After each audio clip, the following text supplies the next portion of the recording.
Hi, everybody. Look, it's been utter chaos, absolute chaos over here. Uh, as I play around with new setup, I know the lens is, where's the lens? I know the lens is over there. Hello.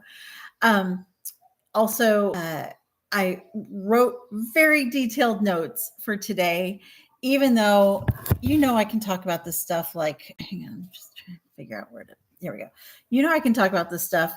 Uh, without notes, but I wrote some really good stuff, and it's not possible. I'm not going to be able to deliver it like as if I'm talking to you, and as if we're hanging out having coffee together like we do. So today is just chaotic. It's going to be a weird mix of everything. Also, I need to share. I think I need to share the stream link again because I have started this. This is my fourth one because my God. Okay, give me a sec. Edit my post. Share the thing. My hand is on fire from this hot coffee. Ow. Okay. It could be 9 million degrees outside. I would still drink hot coffee first thing in the morning. Okay. So, hi, welcome or welcome back. My name is Becky Brett. If we're meeting for the first time, if we don't know each other yet, I'm an executive coach for mission-driven leaders. This means I work primarily with nonprofits and other creative entrepreneurs, artists, content creators, anyone who is building a business that they're not trying to sell off, basically. So you're building a business for a bigger purpose than just to make money. Making money is important. That's a lot of what I talk about because nonprofit is just a tax designation. It's not a business model. So you need to be making money so that you can have the impact that you want to have. And one of the best ways to bring donors into your ecosystem and volunteers and supporters. So because resource stewardship takes lots of different forms, not just money, but I do talk about money a lot. But one of the best ways to do that is by telling stories. Because let's be honest, when was the last time a statistic made you cry? Or not, maybe not made you cry. They make me cry often trying to put them together. But when was the last time a statistic really moved you to take action? Like never. It's the story behind the statistic that is what's so moving and what your potential donors and other supporters want to hear. So today we're going to talk about how to structure those stories. And let's see. Oh, you know what? I should bring up one sec. Let me bring up the live stream so that I can monitor the chat in case anybody does come in here. I mean, like I've started it 87,000 times. I don't know why anybody would believe me when I say I started at 8:30. Don't believe me. And then I also have my handy notes, which I will refer to because I think that they'll be helpful. You know what? If I'm just going to put all of these into I don't know, they'd probably be a good blog post, but I don't blog, but I'll put them into my newsletter this week so that you can actually read all of it. All right. Here we go. Okay. I do need to hold your hand. Give me a sec. I need to hold your hand when I say this. Let me look directly into the camera. Just put your hand right here. Just right here. Okay. The problem with your storytelling, if you are telling stories right now, is that you've made yourself the hero. And donors, they don't want to hear how you're the hero because they want to feel like they are contributing to something bigger than you. They're contributing to your impact.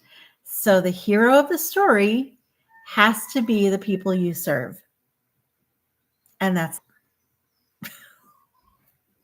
okay. The people you serve are the heroes of your story, of your hero's journey. So make sure that the story is about them. And if you are familiar with Joseph Campbell, oh my God, Becky, give me a sec. If you're familiar with Joseph Campbell's, I think it's called Hero with 1,000 Faces. He has outlined basically every myth on the planet Earth, and it has found that it has the same structure. So if you don't know about this, go look that up. There's an awesome graphic. It's a circle with all the steps of the hero's journey, or goes this way. I don't know which way it's appearing on the screen.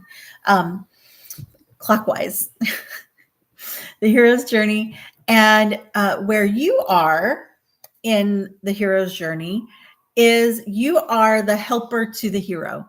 You are the magical mentor. You are the Merlin to their King Arthur. Okay.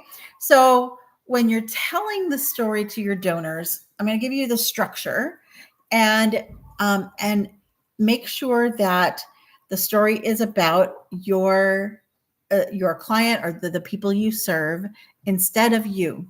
So you didn't have a big turnaround. Your client did. The people you serve did. Okay. That's what I'm going for here. So the hero's journey. Let's see. Oh, I do want to share. All right. I do want to share some statistics with you. Because why not? So about 70% of donors are more likely to give to nonprofits that share impact stories. And fundraising campaigns with storytelling get 56% higher response rates, but only when you get the story right.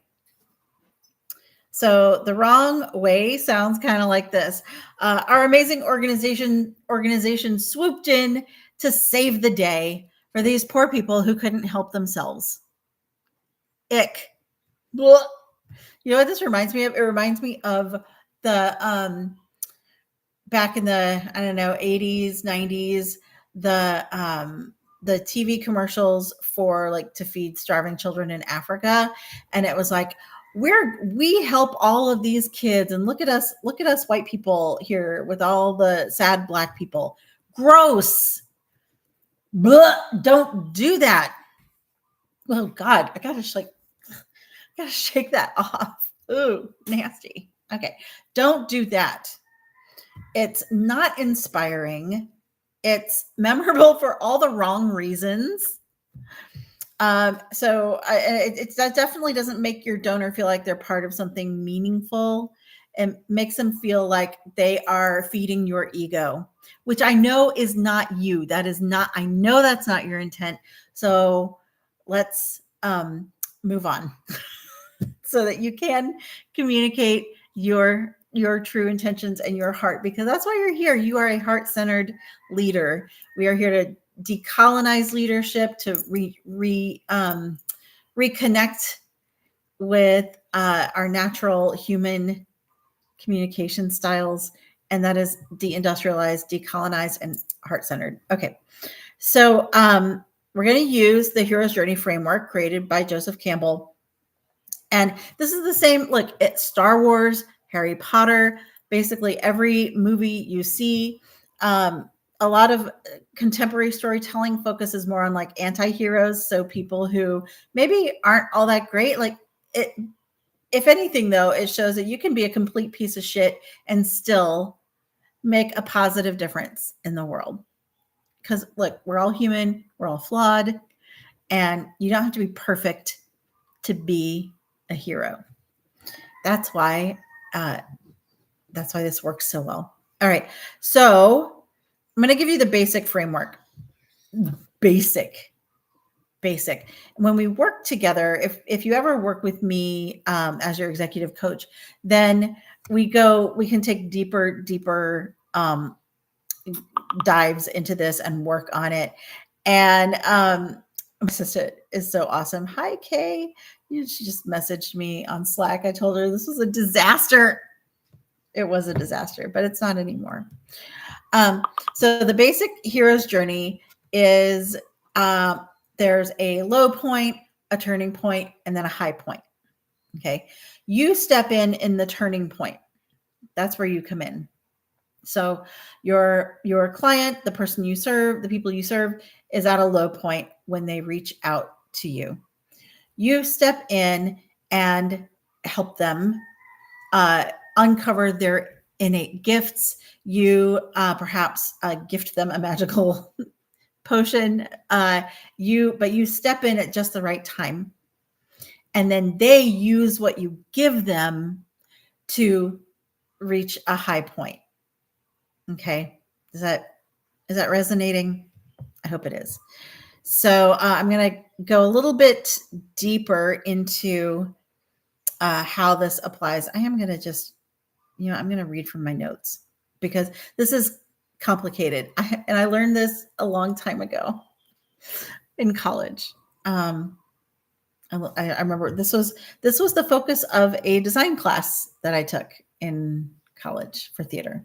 So, okay. So this is the basic pattern of the Joseph Campbell hero's journey. So there's a hero living their ordinary life, then something happens, a challenge or a crisis comes up, a challenge or crisis that calls them to an adventure.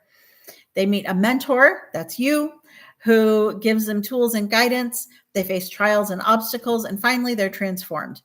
And then they return. So this is why it's a circle. They return. Oh, this is also very similar to a labyrinth, which, as you know, is my coaching style.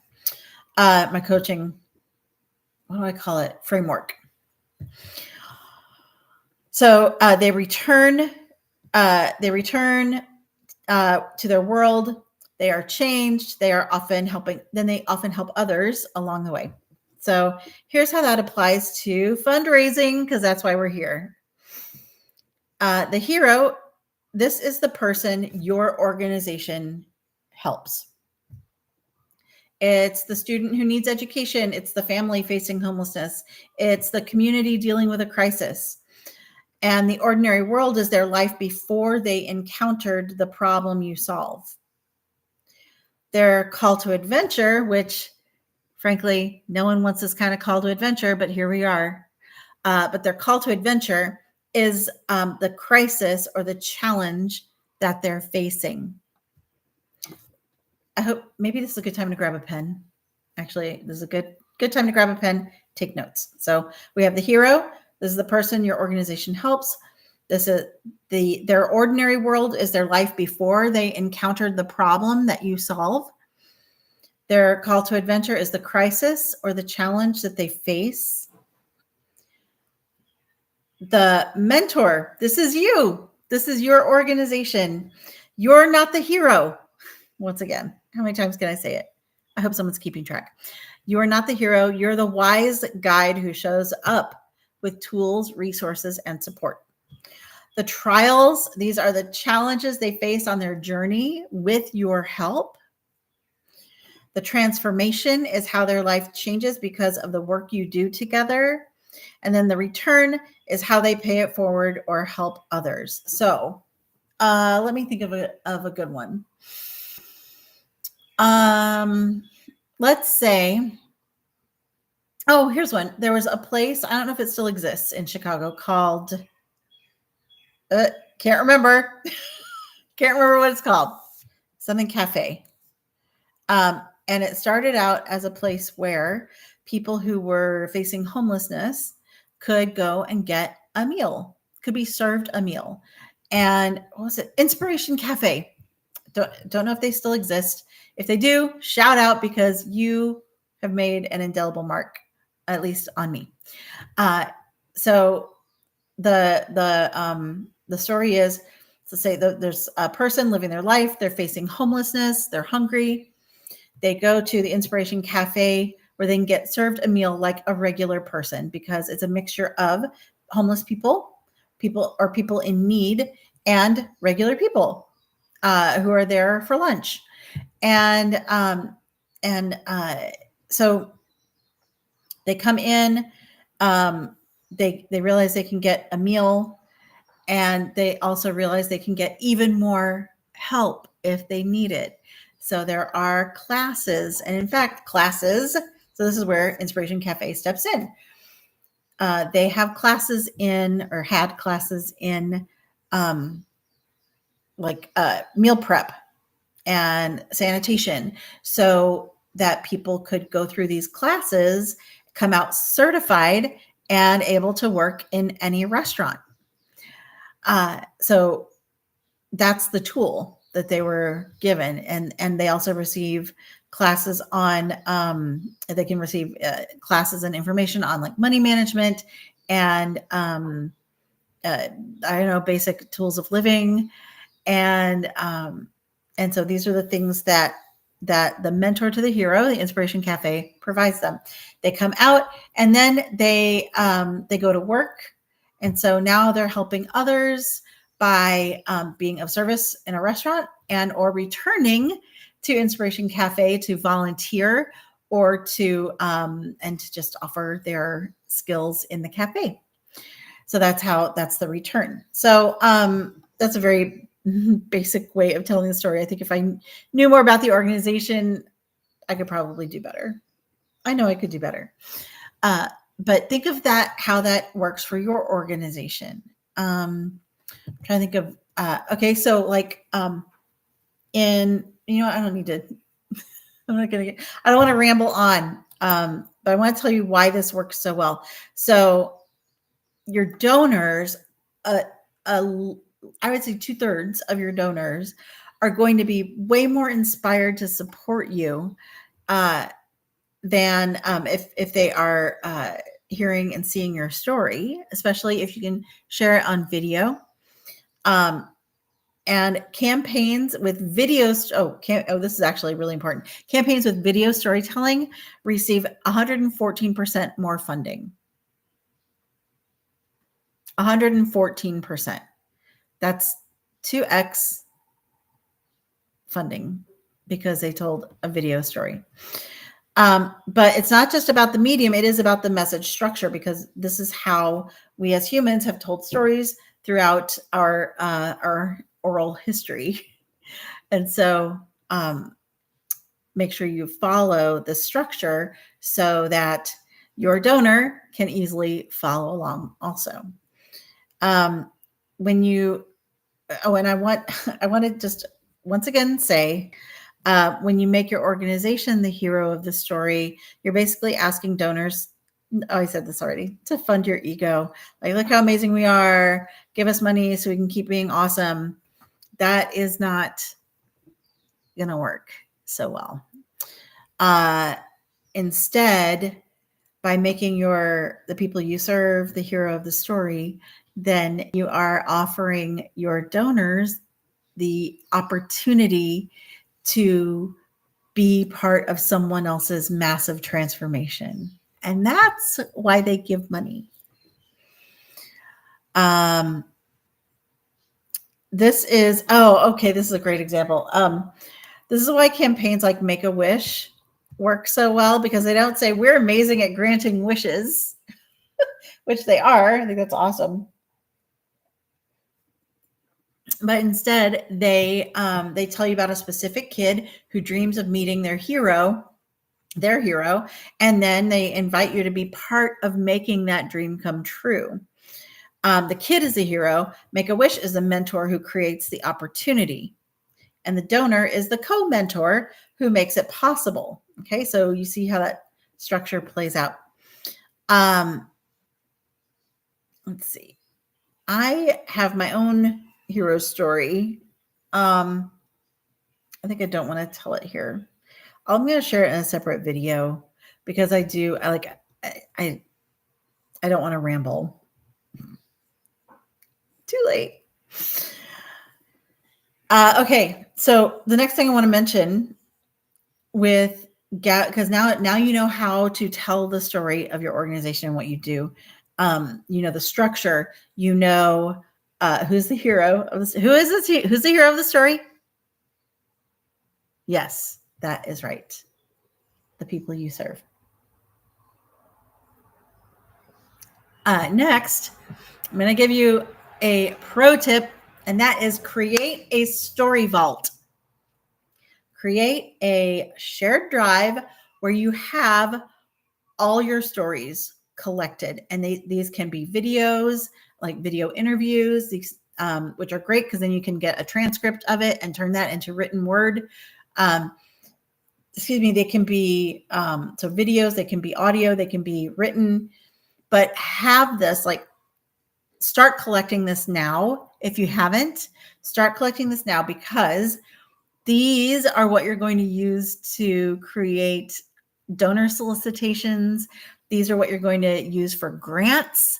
Grants do want your stories. And in fact, a lot of grants I've noticed, and this isn't just for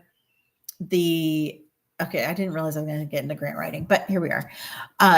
Not just for the grant to have a summary of what you do or what the grant is for, but within that summary, you can embed a little bit of a hero's journey and what the and like this will come back to your logic model.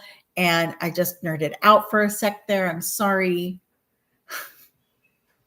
Sorry for that. But you can embed your programming information in the form of a hero's journey story, and it can be super short, because the point of that in any grant is so that the people who give out the money can brag about you, and then also look like heroes, the heroes that they are. So I think about that often when I'm writing a grant. I think about, okay, what's the elevator pitch version of this? So that, let's say there's especially for government grants. So let's say there is a member of Congress who isn't crappy. Maybe I shouldn't use it as an example. Anyway, okay, let's say there's a member of Congress and they find themselves in an elevator, trapped in an elevator with a reporter, and the reporter's like, hey, I heard you gave money to such and such organization through whatever your congressionally directed spending. Why did you do that? And then they can say, oh, because they helped 20 homeless people get off the streets and into safe housing, or whatever. So do you see my point? Like, you want to help them tell your story effectively so that they look good. And this all, this all comes back to improv also. Now I'm thinking about it, everything comes back to improv. So when you make your scene partner look good, you look good.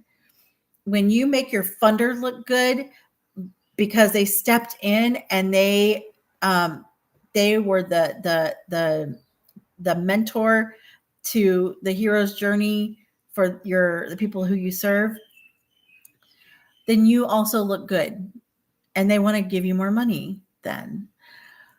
So think about storytelling. There's a lot of reasons for it. There's a lot of reasons to have a story vault. This isn't just some sort of like a frivolous task. I know you're doing important work.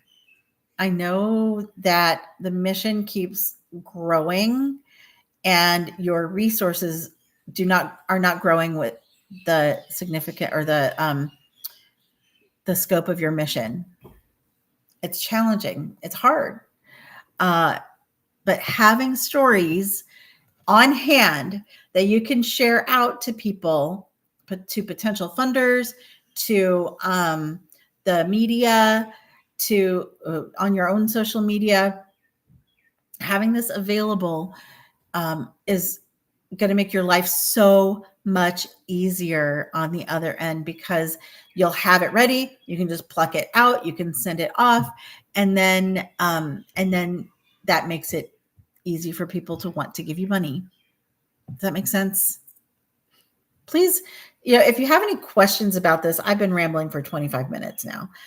If you have any questions about this, please put them in the comments. I will monitor the comments and reply back to you, or you can You can email me, becky@beckybrett.com. Pretty simple. Find me on other social media. But I think if you can, if you have any questions about how to structure your story, or who the hero is, or how to talk about what you do without embarrassing people, that's another element of this that I want to mention. Oh God, there's so much to cover. It's so rich.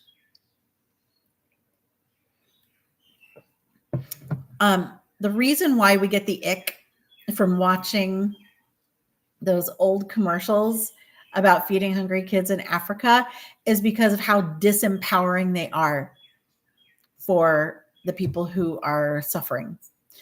When you tell your story, make sure that your hero looks heroic.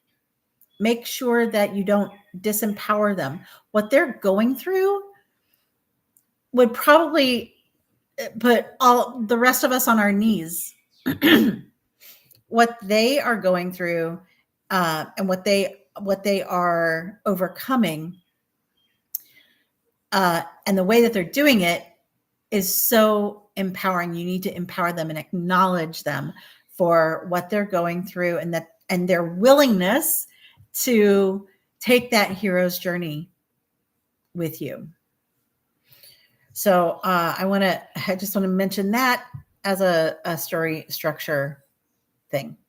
The other thing about having a story vault, you need to get consent to share people's stories. Please don't share their story without their consent, even if you change their name.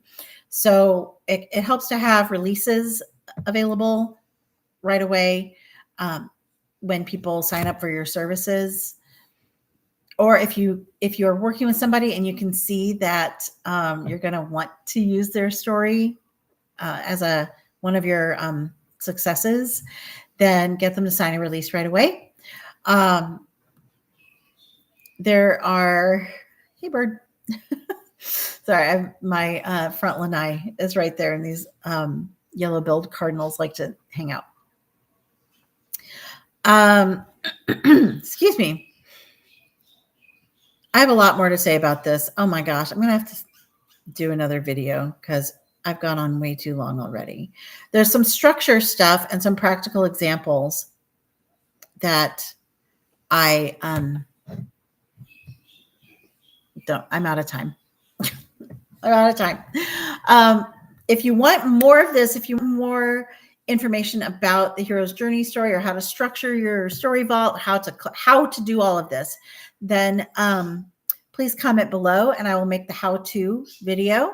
As of today, this video is more about what it is as opposed to how to do it. Also, if you would like to work with me one-on-one, then I've got a link to a funding focus consult, which is a free consult. Normally I charge a lot of money per hour. But I do like to do a free consult first. And then if it looks like we want to keep working together, we'll come up with a more affordable package rate for you. But that link is also down below in the description box. I think, let me see, is there anything else? Any public speaking coming up? Nope. Yeah, that's all I've got at the moment. So I just want you to remember that your cause deserves great storytelling. Your cause, your mission deserves great storytelling because you're doing amazing work, and it deserves to get out there and to be known. And that's what's going to help you bring in more fundraising revenue. So thank you so much for watching. Oh my God, you guys, this was insane. I think I mentioned at the beginning, this was my 4th time starting it.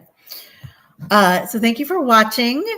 Thank you for sticking with me. Thank you for taking notes if you took notes. And thank you for commenting below. Please like, comment, subscribe.